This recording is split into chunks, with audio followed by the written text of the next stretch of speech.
Welcome back. Now I'd like to invite you to use your imagination. Close your eyes for just a moment, if you're able, and if you're not driving or doing something that requires your attention. Imagine waking up in a small village about 2,000 years ago. There are no cars, no electricity, no telephones, no hospitals, no supermarkets, no running water in your home. The sun begins to rise, and with it comes another day of hard work. If you don't work today, your family may not eat tonight. This is the world Jesus entered.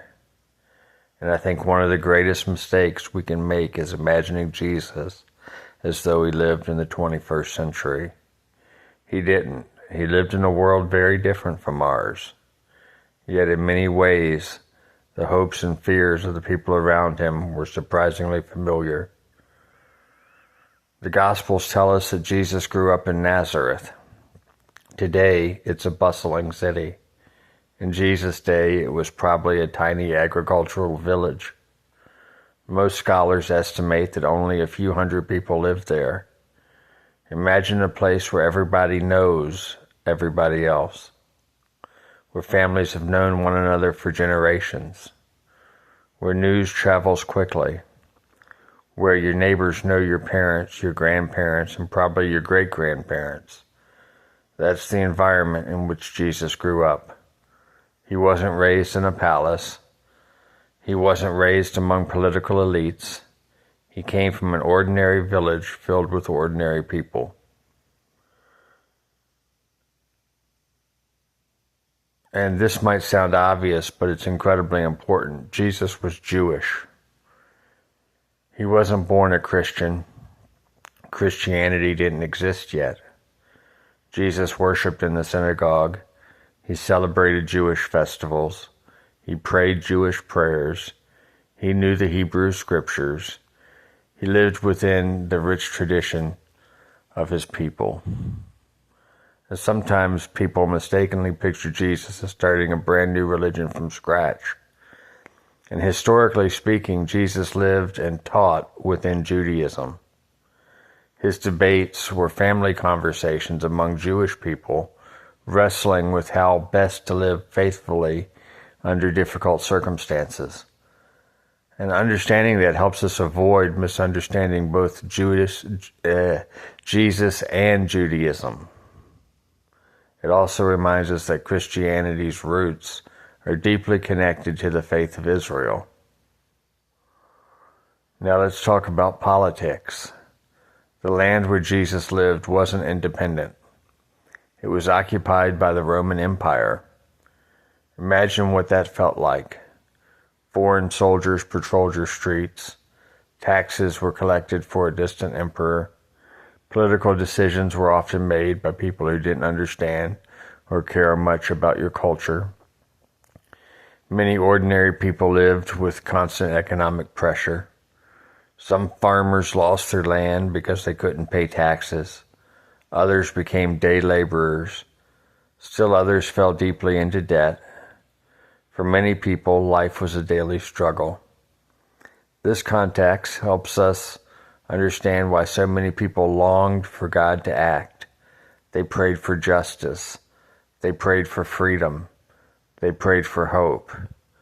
And into that world walked Jesus announcing the kingdom of God has come near. Can you imagine how powerful those words must have sounded? The Gospels describe Jesus as a carpenter. The Greek word used is tekton.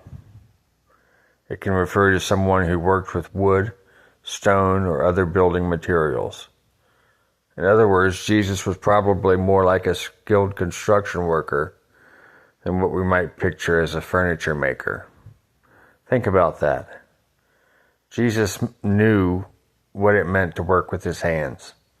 He knew sore muscles, splinters, long days, sweat, hard labor. He understood the dignity of honest work because he lived it. And I find that deeply comforting. The Son of God spent most of his earthly life doing ordinary work, not preaching, not performing miracles, just living faithfully. And there's something profoundly holy about that. Now let's think about the people Jesus encountered every day. Fishermen pulling their nets from the Sea of Galilee. Women carrying water from the village well. Children playing in the dusty streets. Farmers praying for rain. Shepherds watching over their flocks. Merchants selling bread, olives, fish, and grain. Roman soldiers enforcing imperial law. Tax collectors gathering money that many people could scarcely afford to pay. Religious leaders teaching in synagogues. Widows wondering how they would survive. People living with illness or disabilities, often without access to effective medical care. This wasn't an idealized world. It was a world filled with beauty and hardship, joy and grief, hope and despair, just like our own. So why did people stop what they were doing to follow Jesus? I don't think it was because he offered easy answers. I think it was because he offered hope. Hope that God had not forgotten them. Hope that another way of living was possible. Hope that the poor mattered. Hope that sinners could begin again. Hope that outsiders belonged. Hope that love was stronger than fear. Hope that God's kingdom was already breaking into the world. People weren't simply attracted to Jesus' miracles. They were attracted to the kind of community he created. A community where people who had been pushed to the edges found themselves welcome to the center.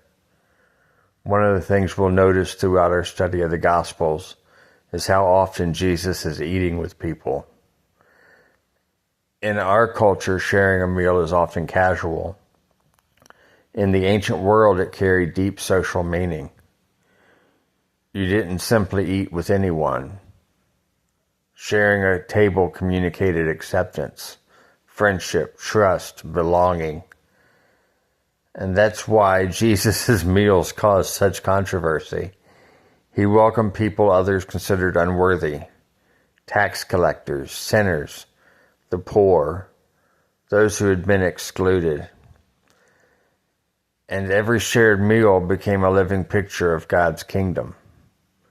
It's no wonder some religious leaders were upset. Jesus wasn't just preaching inclusion, he was practicing it. And what strikes me most about the historical Jesus is how ordinary his world was. He wasn't surrounded by perfect people. He wasn't ministering to people who had everything figured out. He walked among struggling families, people burdened by debt, people grieving loved ones, people living under political oppression, people wondering if tomorrow would be any better than today. And into that ordinary world, Jesus brought extraordinary hope. And that gives me tremendous comfort, because it reminds me that Christ still meets us in ordinary places, in our homes, at work, in hospitals, in homeless shelters, in prisons, in nursing homes, in neighborhoods. God isn't waiting for life to become perfect before showing up. God meets us right where we are. Let me leave you with this question. If Jesus walked into your neighborhood today, who do you think he would spend time with first? The wealthy? The powerful? Or the people that everyone else tends to overlook? Spend some time thinking about that this week, because I have the feeling the answer tells us something important, not only about Jesus, but about the kind of disciples he calls us to become. In our next section, we'll explore why Jesus' message was so revolutionary, why some people embraced him while others opposed him, and why his ministry ultimately led to a Roman cross. I'll see you in just a moment.